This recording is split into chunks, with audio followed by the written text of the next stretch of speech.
Forward to continuing our program series in recognition of Minority Health Month with our partners at Taussig Cancer Center and the Office of Minority Health. Last week, we kicked off our series with the discussion around prostate cancer in the African American community, featuring guest speaker Dr. Charles Maudlin. The series continues tonight as we examine the challenges of navigating intimacy and caregiving while coping with prostate cancer in the African American community. If this is your first time joining us, we welcome you. The Gathering Place is a cancer support center here in Northeast Ohio, offering free programs and services to individuals and families coping with cancer. Over 20 years ago, we opened our doors, and since then we have served over 47,000 participants. Throughout the Minority Health series, our goal is to provide health education and resources to help impact change. Studies show minority populations are disproportionately vulnerable to premature death and high incidence of chronic illness. During tonight's program, we will unpack the basics of prostate cancer and discuss the importance of screenings and open it up for discussion. That said, it is my pleasure to introduce our speakers for this evening. First, you'll hear from Cleveland Clinic urologist Dr. Hui Zhu, who will cover the basics of prostate cancer, the impact of prostate cancer on intimacy and caregiving. Following Dr. Zhu's presentation, he will be joined by Aqeel Seals, Program Manager at Taussig Center, for a question and answer session. But before we start the presentation, I'd like to just take a moment for a little housekeeping rules. The first portion of tonight's program will be recorded. We will end the recording following Dr. Zhu's presentation. We have an intimate setting tonight, not a large group, but a very important group. So instead of breaking into smaller groups, we're going to keep everyone together. If you have questions or comments that you would like us to address, please locate the chat box and you can send a question directly to Aqeel. You will be muted throughout the presentation, and however, we do encourage you to unmute for our question and answer session. You are also encouraged to unmute yourself during any open discussion later in the program. Thank you for joining us and supporting our Minority Health series. We will now leave the program. We know you will leave this program tonight feeling empowered and inspired. Please welcome Dr. Zhu. Thank you so much. Good evening. Today, I'm just going to focus first a little bit talking about prostate cancer itself, and then I will focus on the quality of life issues, including erectile dysfunction and how to coping with prostate cancer. Next slide. So what is a prostate? Prostate is unique only for men, and the prostate is a gland that makes semen and is located right below the bladder and in front of the rectum. And the urine actually has to go through the prostate to come out, to urinate.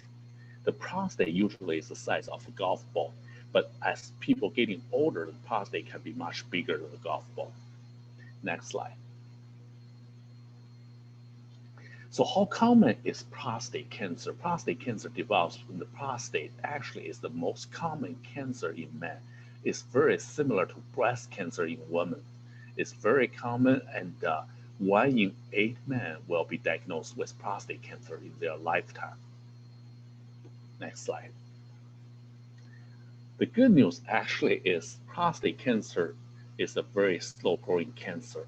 Unlike lung cancer or pancreatic cancer, those are very fast-growing cancer. If they don't get treated, the patient will die very quickly.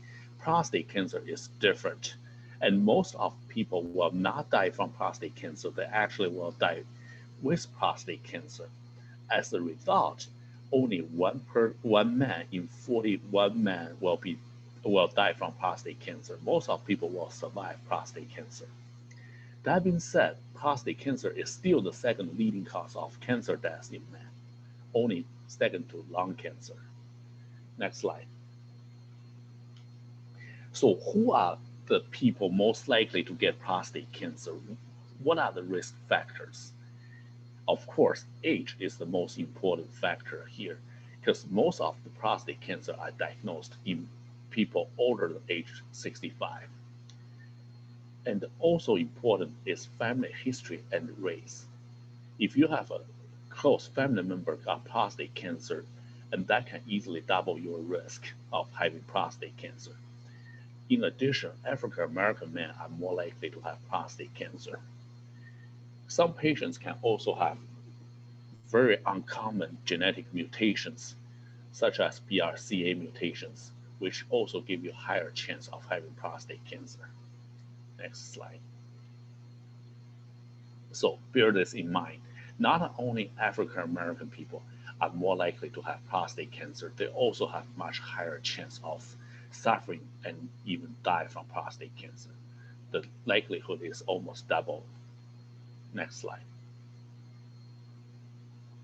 Also be aware other factors commonly talked about, such as vasectomies, STDs, prostatitis, smoking, and certain chemical exposure and dairy products are not part of the cause for prostate cancer. Next. This is the most important part. I'm going to talk about it. What are the most common symptoms of prostate cancer? Actually, the answer is most people who have prostate cancer in their early stage, they have absolutely no symptoms.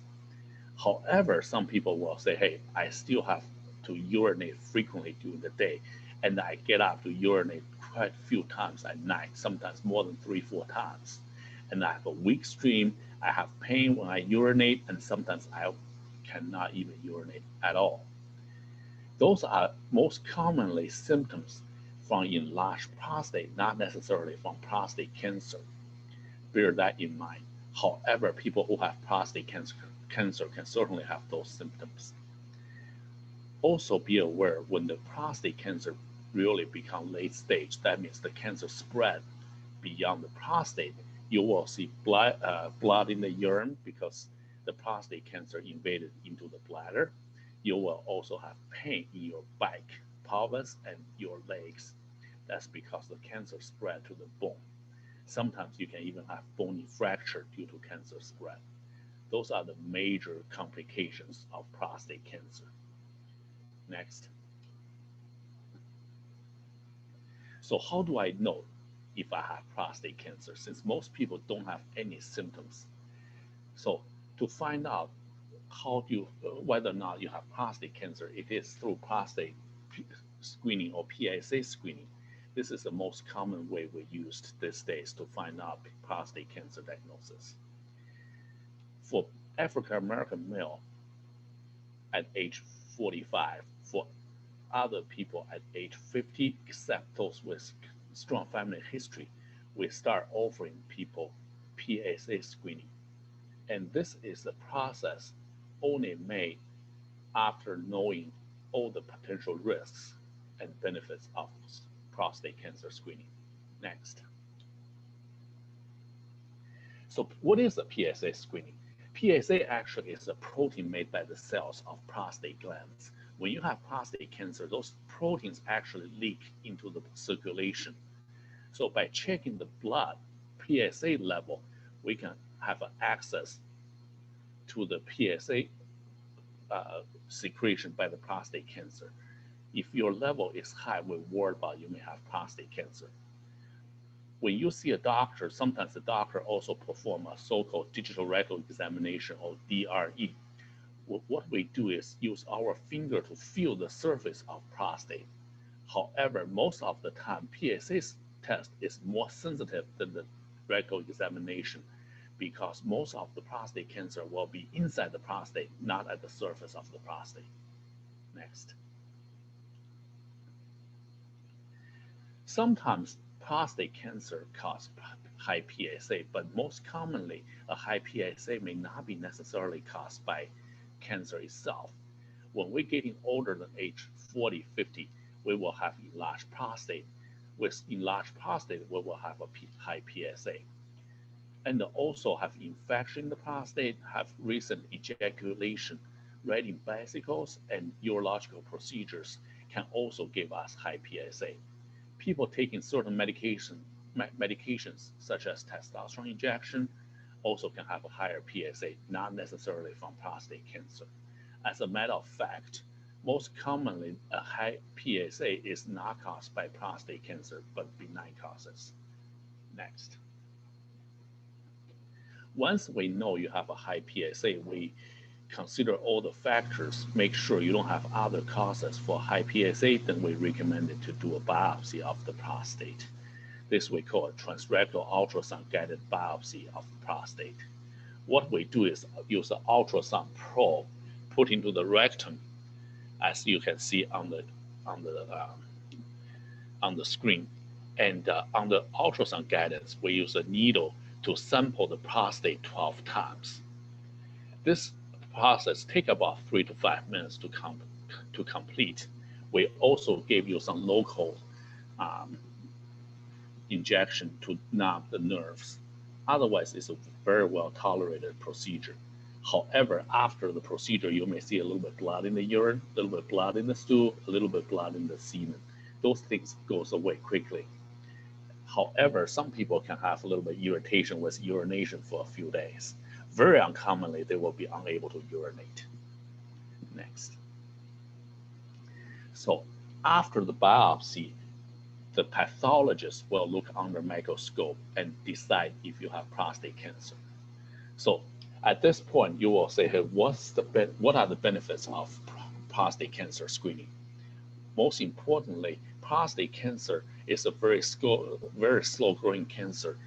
However, if we treat prostate cancer early enough, the cure rate can be 100%. If we have metastatic prostate cancer, we don't have a chance to cure that disease. Next. What are the harms of screening? This is a very controversial part of PSA screening in the past few years, because we debate what are the harms of screening. Actually, it's not the screening itself, the harm of PSA or prostate cancer screening coming from overdiagnosis or overtreatment of prostate cancer.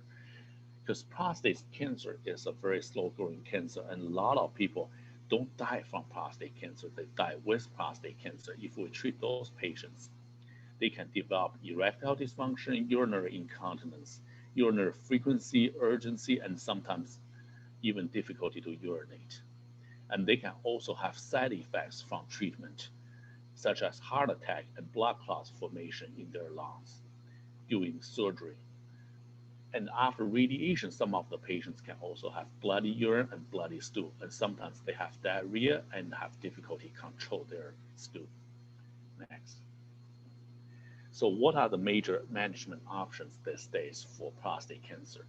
For low-grade prostate cancer, actually, we choose not to aggressively treat the patients to minimize side effects. However, for those patients, we also do biopsy of the prostate to make sure the prostate cancer doesn't become worse during the years.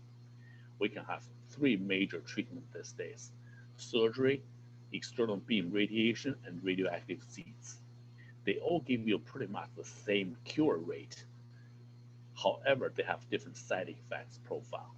For instance, robotic surgery most of the time for prostate cancer will give people urinary incontinence more often than radiation and radioactive seeds. And most importantly, also be aware all 3 major treatments give people erectile dysfunction.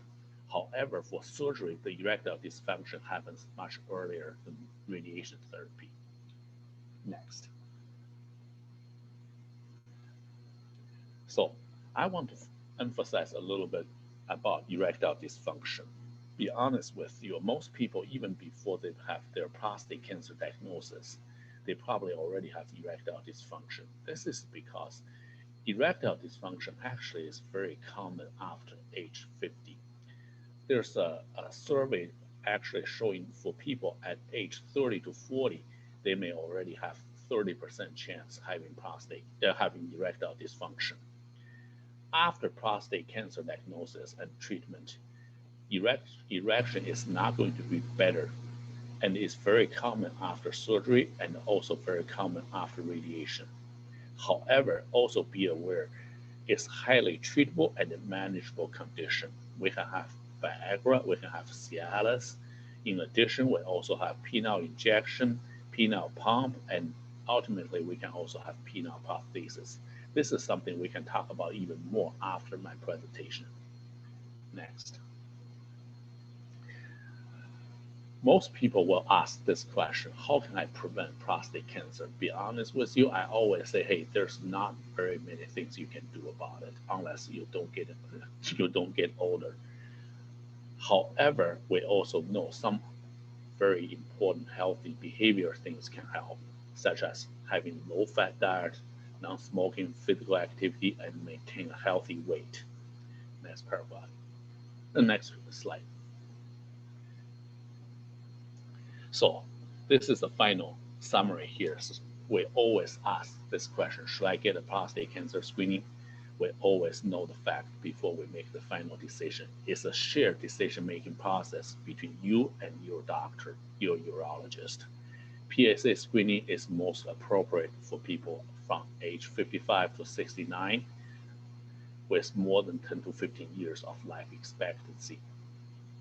And most importantly, remember, if you have low-grade prostate cancer, you don't have to be over-treated.